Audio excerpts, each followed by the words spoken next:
I used to wake up to the blaring sound of an alarm clock, my feet already chasing the day before I'd even opened my eyes. Mornings back then were all about efficiency, coffee in a to-go mug, emails checked while brushing my teeth, and a heart already racing before the sun had fully risen. But now, everything begins differently. Today, my mornings begin not with noise, but with light. The first sound I hear is often birdsong, the rustle of wind through the trees, or the soft hum of the house stretching into the day. I no longer rise because I have to. I rise when my body is ready, usually around 7 a.m., gently, without panic or obligation.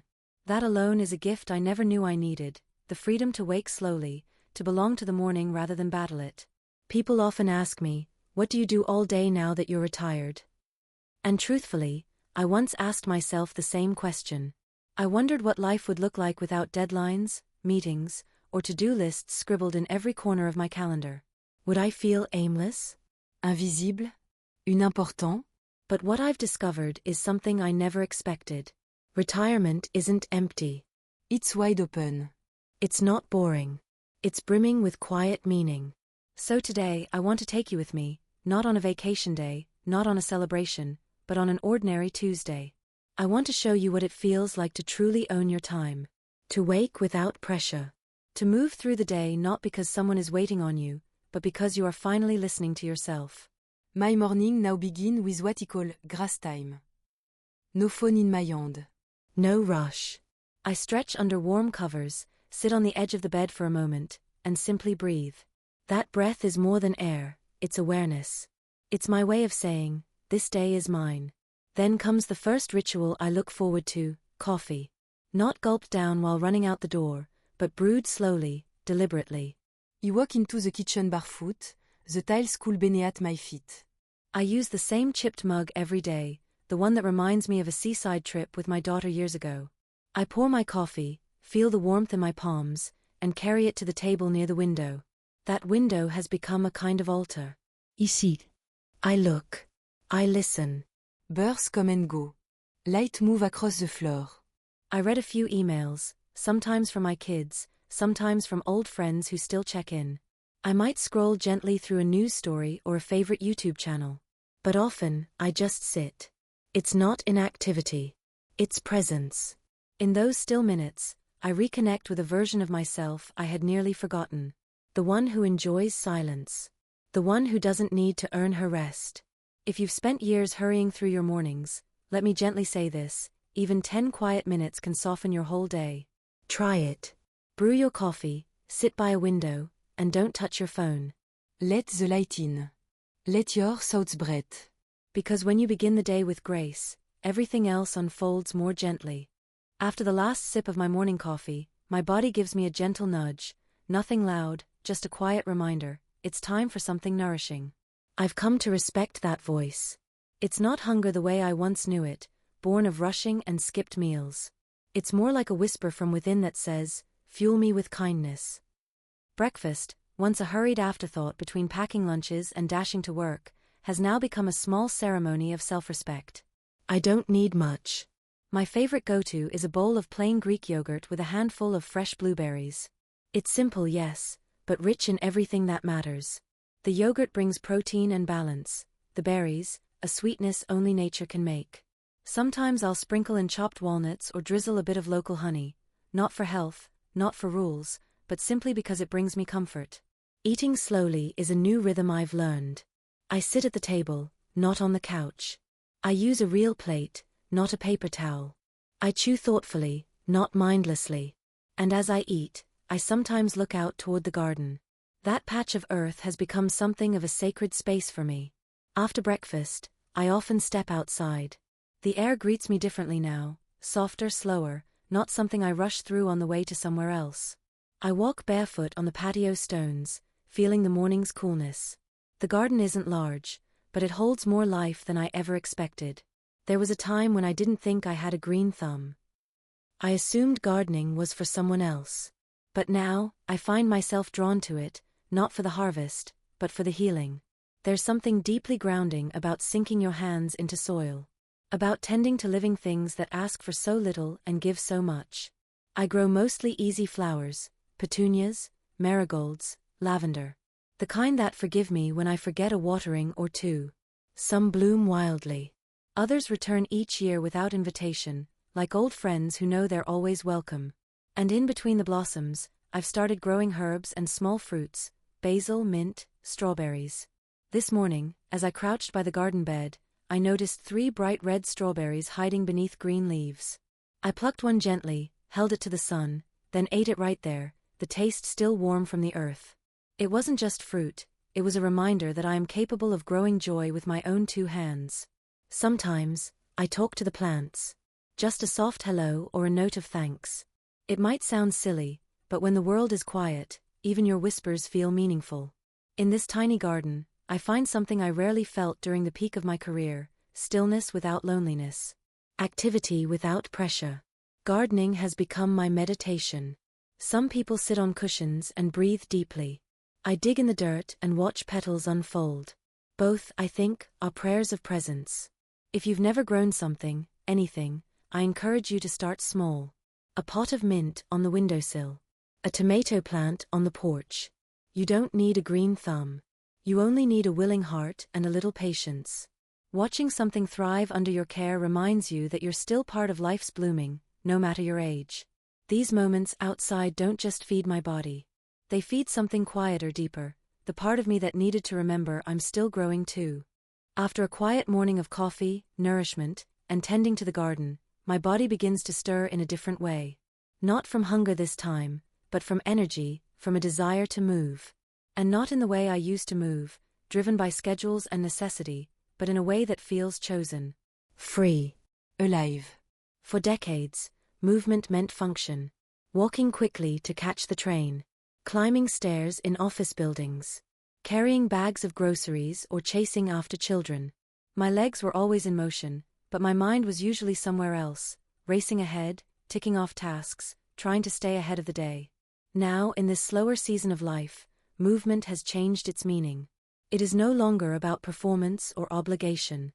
It's about presence. About inhabiting my body with care. Some days, I stretch quietly on a yoga mat in the living room. Other days, I follow a gentle routine I found online, designed for older adults, full of kind instructions like go at your own pace, and don't forget to breathe. I don't push myself to do more. I invite myself to enjoy what I can. But my favorite kind of movement, the one that never feels like exercise, is hiking. A few times a week, if the sky is kind and the breeze is gentle, I lace up my walking shoes and drive to a trail just outside of town. It's not a mountain or anything dramatic, just a path that winds through low hills and tall trees, like a ribbon laid gently over the earth. The trail welcome me every time with open silence. There's no pressure here. No clock. Just the rhythm of feet against dirt and the steady sound of my breath. Some days, I walk alone. Those are my meditative mornings. I let my thoughts stretch out like the path ahead. I breathe in the scent of pine or sun-warmed earth. I listen to birds overhead or the rustle of something small in the underbrush. With every step, my mind grows quiet. Movement becomes prayer. Other days, I walk with a friend. We don't walk to achieve distance or speed. We walk to talk. Or sometimes not talk at all. We laugh. We complain about our knees. We share stories about our families, about getting older, about what it means to slow down and still feel deeply alive. There's a beautiful rhythm in shared silence too, the kind that only longtime friends can hold. Movement in retirement is not about looking young. It's about staying capable.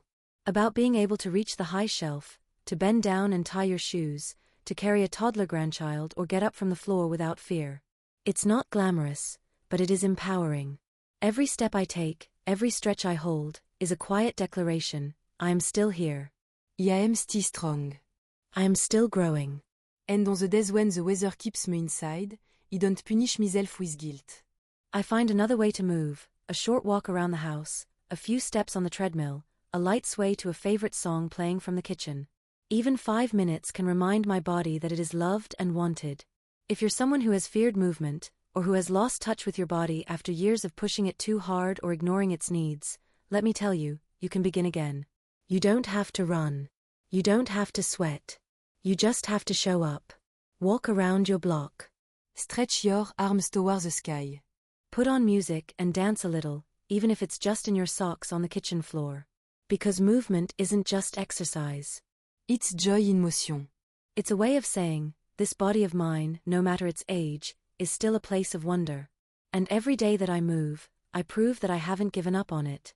More importantly, it hasn't given up on me. After the hike, or the dance in my kitchen, or the gentle stretches that remind my spine it's still useful, I return home.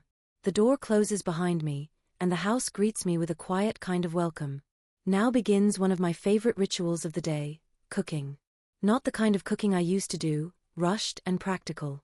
Back then, meals were sandwiched between tasks, scrambled eggs while checking homework, pasta boiled while sorting laundry, dinner in 30 minutes or less before bedtime chaos began. I fed my family. I nourished others. But now I feed myself, with patience, intention, and surprisingly joy. I head to the kitchen not because I must, but because I want to. The fridge opens like a palette of possibility. Often I've prepped ahead, a container of tender shredded chicken from the slow cooker, vegetables already rinsed, herbs from my own garden waiting in a little glass jar on the windowsill. Today, I decide on something simple, a wrap using butter lettuce as the base. I spoon in a bit of tuna, maybe add a slice of avocado, a dash of pepper. No rush. No need for perfection. Just color, texture, and nourishment assembled in a way that feels like care. On the side, a handful of crisp snap peas and a few cherry tomatoes still warm from the vine. It's light. It's satisfying. And it tastes like freedom. I sit at the table, yes again. Not the couch, not over the sink. I use a real plate, maybe even a cloth napkin if I'm feeling fancy. I take my time. I chew slowly. And somewhere between bites, I remember, this is how I once wanted to eat. Calmly. Present. And not just to fuel the body, but to say, you're worth it. Once the dishes are washed, or at least soaking in the sink, I turn to what I call my second act of the afternoon. Projects. Errands. Quiet ambitions that don't ask for applause but still offer deep satisfaction. Some days, I head out to the market. Not during the noon rush, but around 1 or 2 in the afternoon, when the aisles are calm and the cashiers are chatty. I know exactly which grocery store has my favorite almond milk, which corner stand stocks the ripest apples, and which bakery puts out fresh sourdough every Wednesday. There's comfort in this familiarity, and even more comfort in the slowness. I don't race through with a list. I wander. I notice. I allow myself to be surprised. Back home, I unpack the bags with a sense of ritual. I rotate the older food to the front of the fridge, maybe wipe down the counters, maybe not. Sometimes I even rearrange the pantry, just because it brings me peace to see the cans lined up, the grains in their jars, the shelves a little more orderly than before. On other afternoons, I stay in and dive into a home project. Right now, it's the bedroom floor. Yes, I'm doing it myself. Slowly, one plank at a time. Evawać tutorials. I've made mistakes. I've scraped my knuckles and cut the wrong edge more than once. But every time I stand on the part I've completed, I feel proud. Not because it's perfect, but because it's mine. These projects aren't just tasks. They're affirmations. I am still capable. I am still learning. I am still building things that matter, to me. Not every day involves tools or groceries. Some afternoons, my project is simply hemming a curtain that's been too long for years. Or organizing a drawer I've ignored since 2012. Or finally framing that photo of my parents on their wedding day. No one sees these things but me. But that's enough. Because I see them. I feel them.